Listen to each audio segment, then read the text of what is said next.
Okay. So, what is your name and age? Heather Rodriguez, age 53. Where were you born, country, state, and city? Fresno, California, United States of America. How has gender affected your life? And use examples from your life. Okay.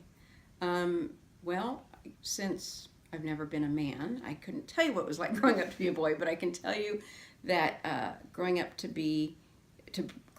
female and to become a woman, I was raised in a family that I had two older brothers, and we were treated from a stature and importance standpoint all equally. So I think I felt special as a woman, not less special, more special, and empowered. So, for me, and the uniqueness of being the only girl, it was a great experience. I did not feel like there were any barriers. I felt like I could do anything, whether it was athletics or academics.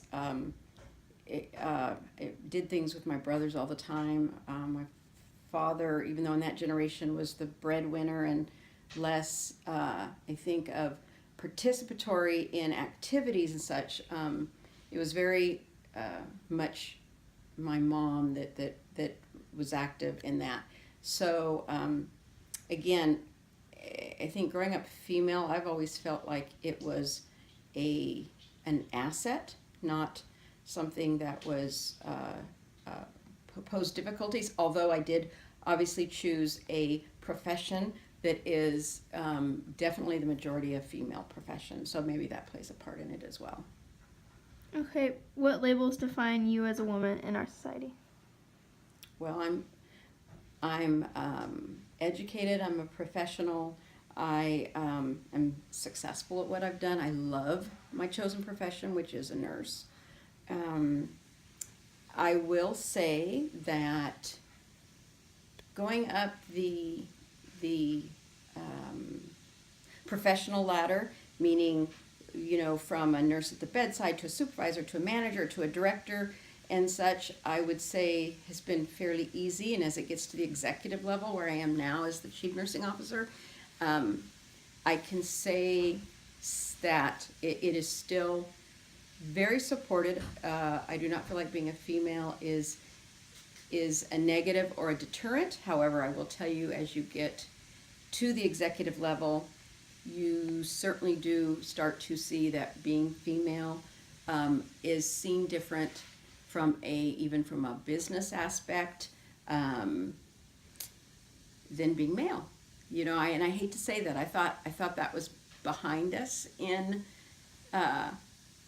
this by this generation or this time. It would be not seen as such of a weakness in being female, but if I were to be absolutely honest, those biases still exist, particularly when you are looking at, again, executive positions in any company. And when it's a billion-dollar company like a multi-hospital system, you absolutely feel the testosterone around the table. There's no two ways about it. I would not change it, though. I feel like that women probably have to work harder to prove themselves, prove that they can be strong and objective and not emotional. And I find that sometimes I use that term, keeping emotion out of this and then making a statement. So we've come a long ways when it comes to women in business, but we still have a long ways to go.